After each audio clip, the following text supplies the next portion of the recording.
ঈদের বাজার মানেই এক উৎসবমুখর পরিবেশ, যেখানে আলো, রং আর মানুষের কোলাহলে শহর যেন নতুন প্রাণ ফিরে পায়।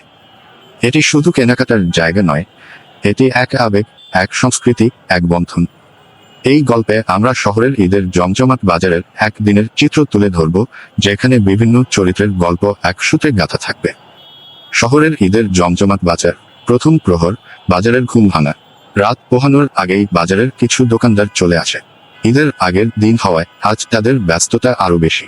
কাপড়ের দোকানে নতুন জামা, জুব্বা, শাড়ি আর পাঞ্জাবির স্ক্রুপ সাজানো হচ্ছে। মিষ্টির দোকানে সুগন্ধ ছড়িয়ে পড়েছে, আর নাপিতের দোকানে ভিড় বাড়তে শুরু করেছে। হাসান ভাই, যিনি গত 20 বছর ধরে এই বাজারে বাচ্চাদের জামার দোকান চালান, আজ খুব তাড়াতাড়ি এসেছেন। আজকের বেচাকেনায় কিন্তু পুরো বছরের লাভের একটা অংশ উঠে আসবে, তিনি বললেন তার সরকারি রাজুকে। অন্যদিকে রাস্তার ধারে ফেরিওয়ালার দলও জায়গা দখল করতে শুরু করেছে। একপাশে আতরওয়ালা দাঁড়িয়ে, আসল দারুচিনি আতর, একবার লাগালে সারাদিন প্রাণ থাকবে, দেখে যাচ্ছে।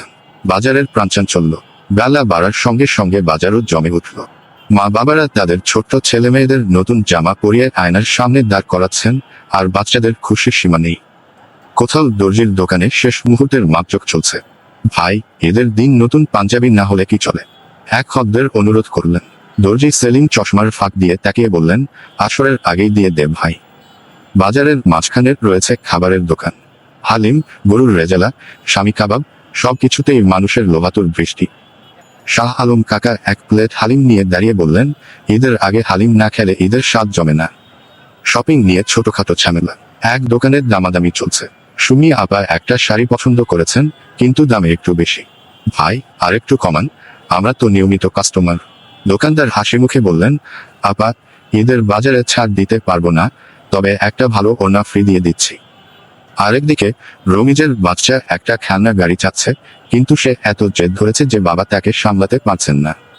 শেষমেশ বাবা হাল ছেড়ে দিয়ে গাড়িটা কিনে দিলেন, আর রমিজ খুশিতে লাফিয়ে উঠল। সন্ধ্যার আলো আর শেষ মুহূর্তের কেনাকাটা। সূর্য ঢলে পড়ার সঙ্গে সঙ্গে বাজারে যেন ভিন্ন এক সৌন্দর্য ফুটে উঠল। রঙিন লাইট, কাগজের পতাকা আর হাজারো মানুষের উচ্ছ্বাসে বাজার এক অন্যরকম রূপ পেল। কোথাও কেউ চুড়ি কিনছে, কোথাও কেউ লাচ্ছি খাচ্ছে, আর কেউ শেষ মুহূর্তে কুর্তার সঙ্গে মানানসই রুমাল কিনছে। এক কোণে এক ভিক্ষুক বসে আছেন, তার সামনে কয়েকজন শিশু দাঁড়িয়ে। এক ভদ্রলোক এগিয়ে এসে তাদের হাতে নতুন জামা তুলে দিলেন। ভিক্ষুকের চোখে জল চলে এলো। ঈদের আসল আনন্দ তো এখানেই, সবাই মিলে ভাগাভাগি করা। রাত গভীর, তবু বাজার জাগ্রত। ঘড়ির কাঁটা এগিয়ে চলেছে, কিন্তু বাজারের প্রাণশক্তি যেন অম্লান। যারা সারাদিন কাজের চাপে কেনাকাটা করতে পারেনি, তারা এখন বাজারে ভিড় জমিয়েছে। এক কাপড়ের দোকানের সামনে এক দম্পতি দাঁড়িয়ে, এটা নেব না এটা। এমন দোকান নয়। দোকানদার হেসে বললেন, দুটোই নেন, ঈদে বেশি কেনা মানেই বেশি আনন্দ। বাজারের শেষ প্রান্তে জাকির কাকার চায়ের দোকান। সেখানে কয়েকজন দোকানদার বিশ্রাম নিচ্ছেন। আজকের দিনটা আসলেই অন্যরকম, তাই না? এক দোকানদার চায়ের কাপে চুমুক দিয়ে বললেন। জাকির কাকা হেসে বললেন, বছর ঘুরে এই দিনটাই তো আমাদের জন্য সবচেয়ে আনন্দের। এভাবেই ঈদের বাজার শুধু কেনাকাটার জায়গা নয়, এটি এক আবেগের নাম।